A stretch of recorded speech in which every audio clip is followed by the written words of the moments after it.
Hey, Hubie, what about the you go from the Atlanta Hawks now to the New York Knicks, and supposedly there was one of the first strange deals ever took place in the history of NBA for one coach transferring from one franchise to another. What was the big to do with this deal to get you to become the Knicks coach and follow Red Holzman?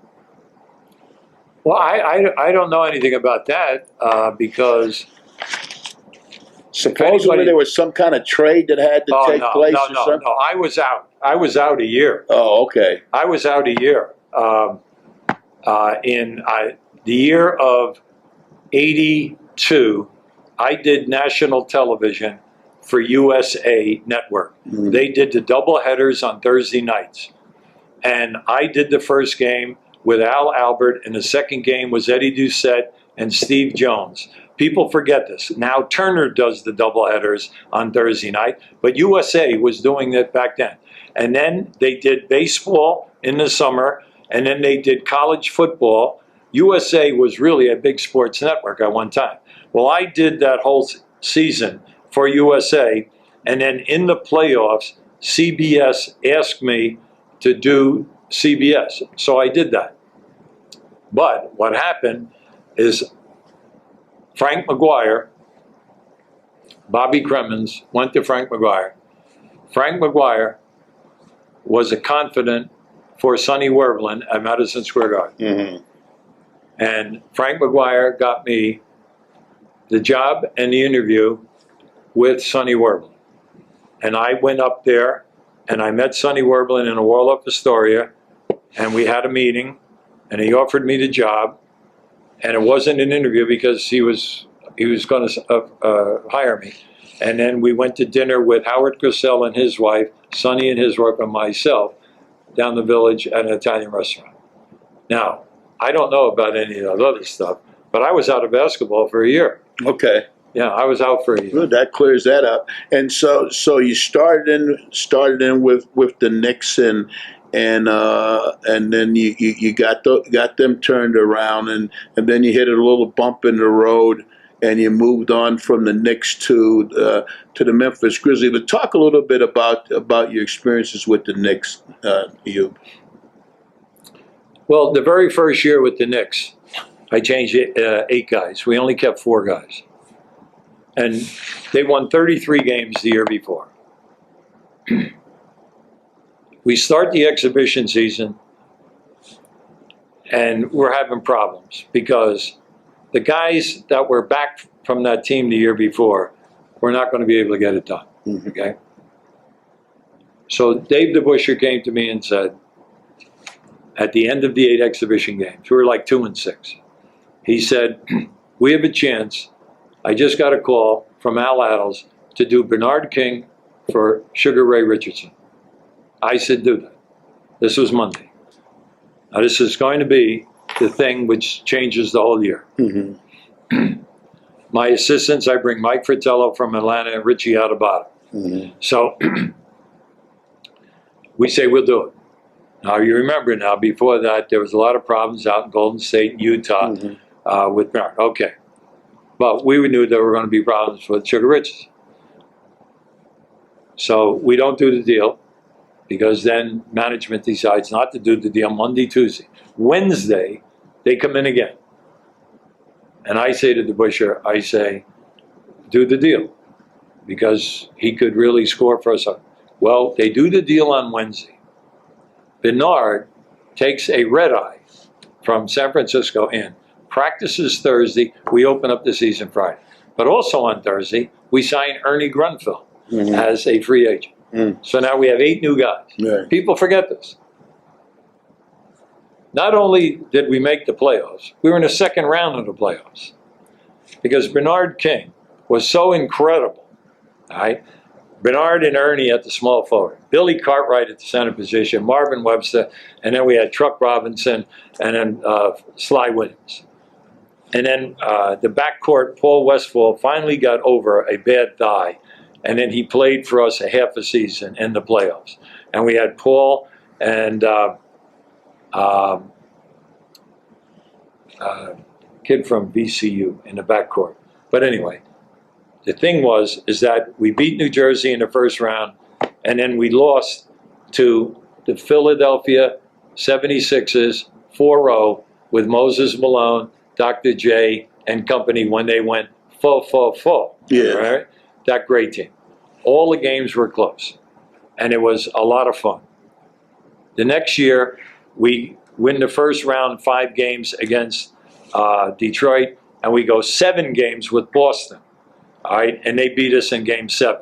Now you say, why are you saying that? Because in '83, Philadelphia won the championship. In '84, Boston wins the championship. Over the summer, Marvin Webster has a breakdown, mental breakdown, never plays again. Mm-hmm. Truck Robinson breaks an ankle, never plays again.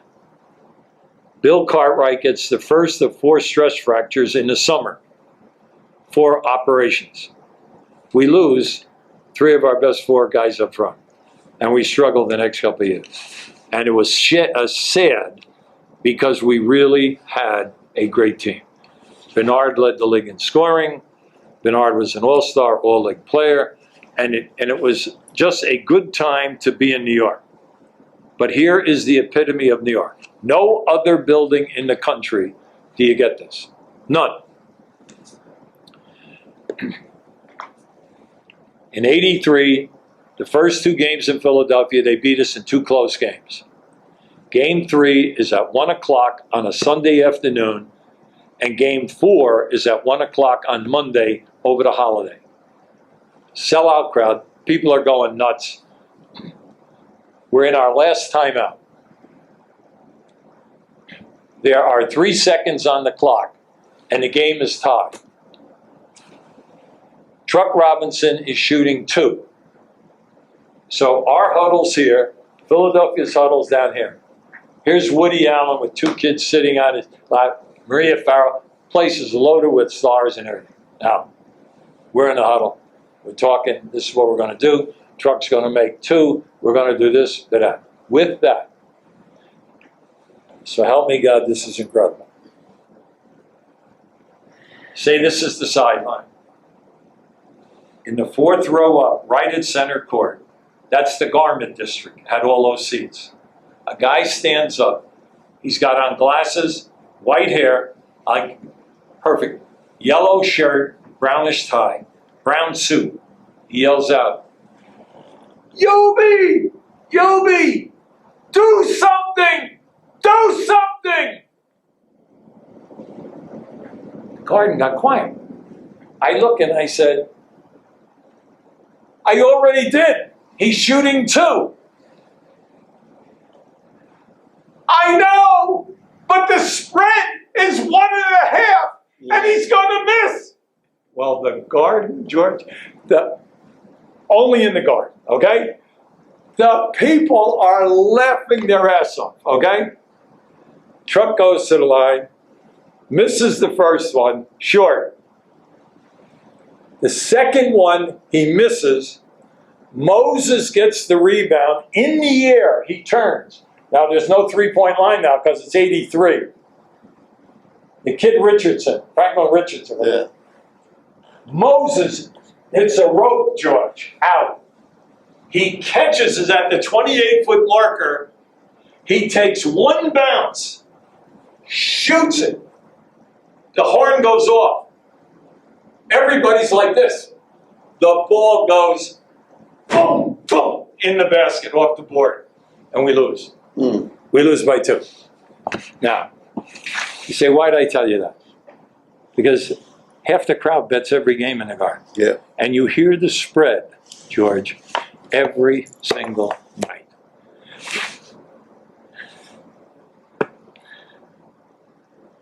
I'm sitting there at the end of the 1 season because now Webster, Truck Robinson don't come back, Cartwright doesn't come back, and then Bernard King blows out his knee with 20 games left in Kansas City, chasing down Reggie Theus for an ACL. You could hear it. It was like a gunshot. We were still going to make the playoffs without those guys. Well, now without Bernard, we're not going to make it. He's leading the league in scoring, the whole routine.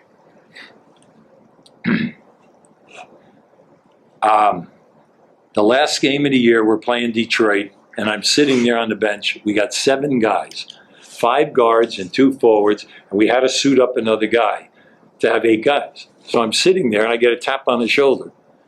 And I turn around, and it's Peter Boyle, the great character actor. And then also the young kid, oh God.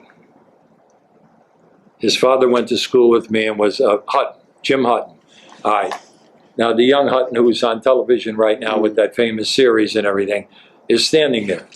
Now, these 2 guys would come to all the games that we played in Boston and Philadelphia because they love basketball. They tapped me on the shoulder. They said, listen, the people back here would like to thank you. And I stand up. I turn. I go, what are you talking about? Thank me. Well, the whole section stands up. And they're all clapping. That's it again. Ready? I said, what are you doing? So Peter goes, Hubie, don't you know? He says, you just led the league for the 2nd year in a row in covering the spread. Now, George, I mean, only New York. I don't care what building. You don't hear that kind of stuff, okay?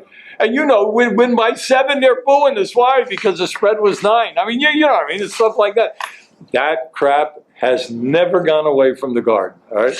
You know, Lefty told me the story when he was coaching at Davidson, and they're playing the game in Madison Square Garden, and they're up 2, and it's about 30 seconds to go. So he starts to freeze the ball.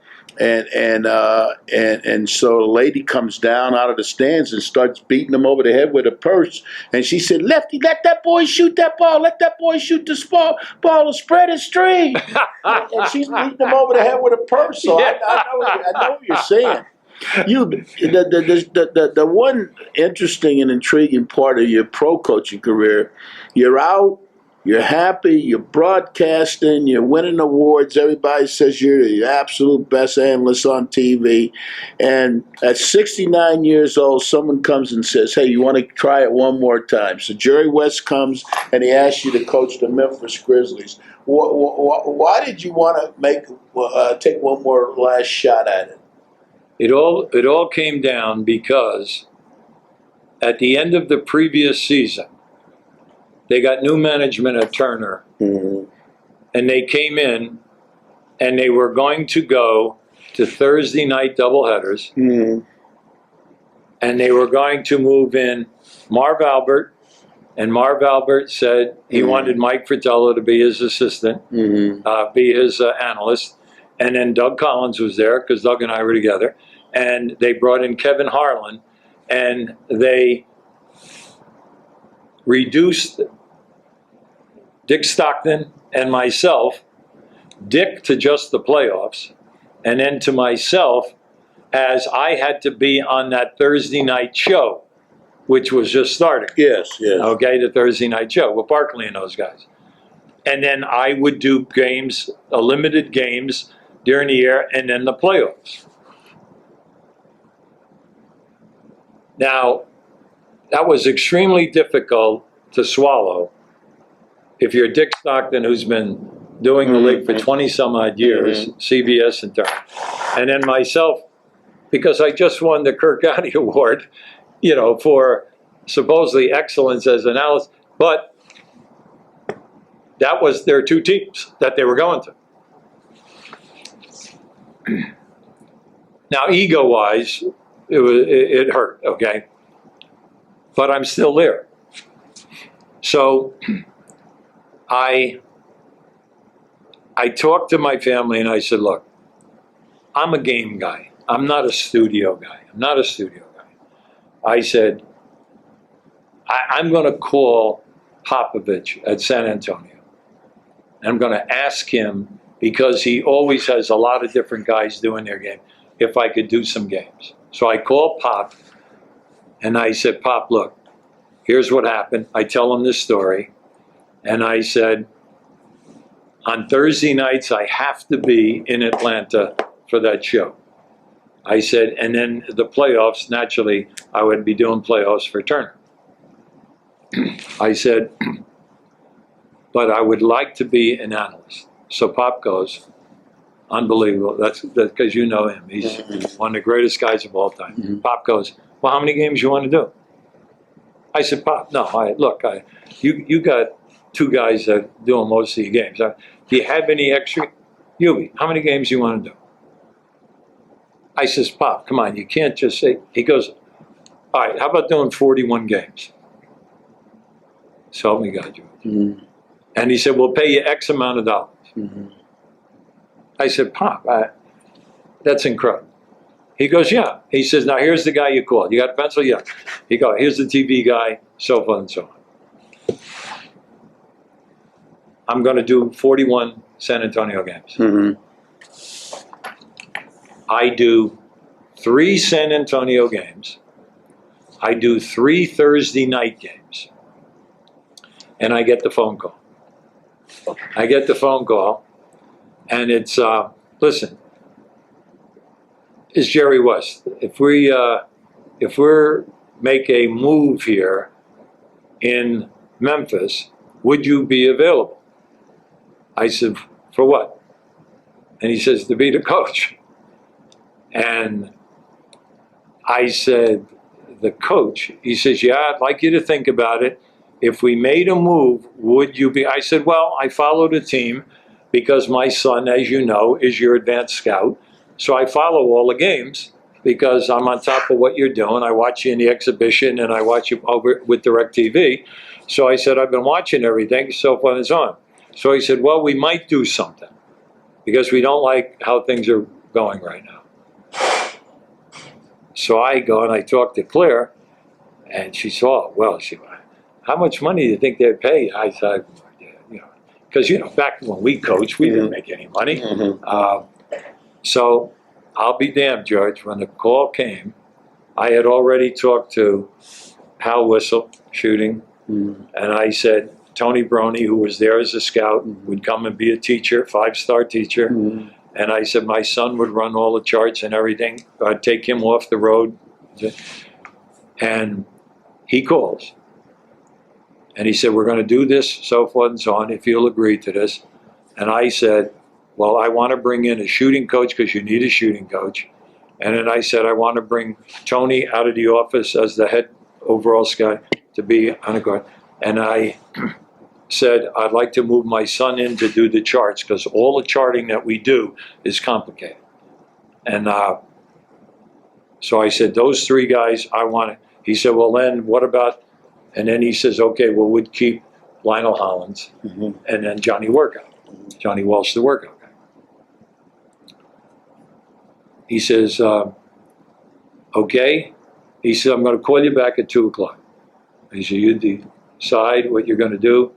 And then he says, and then if you want to talk about it? I said, yeah, I'll talk about it. He says, okay, and we'll talk money. I go in the kitchen, I tell Claire. Claire says, well, what do you think you'll I said, I gave a number. Well, he doubled that number. So when we came back, he offered an incredible contract, 3-year contract, and then unbelievable bonuses. For the first year, if you won 30 games, because they were already 0-8.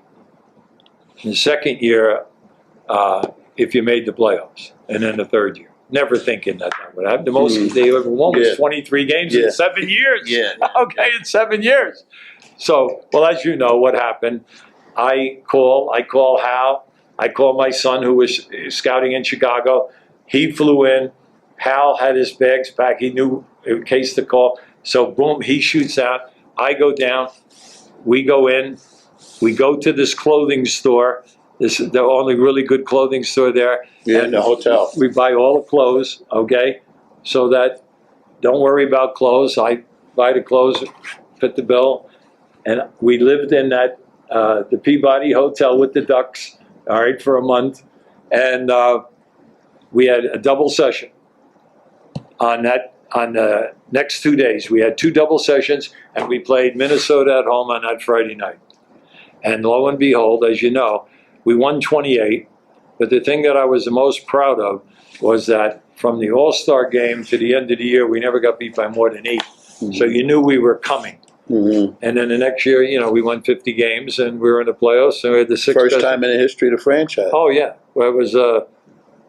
We were the sixth best record in the league, and because we had a camp, you know, we had a camp, and we picked up 2 more guys, you know, and that was good.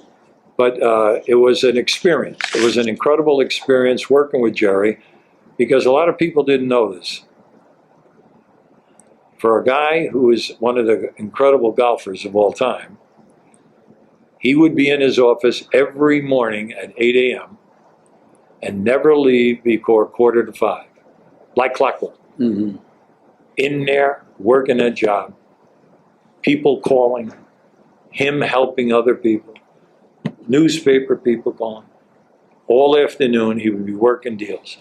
I'd never been around anybody that was ever had that kind of communication from the entire league. Possible trades. What do you think of us trading with team A or B? And this is what they're getting suggestions.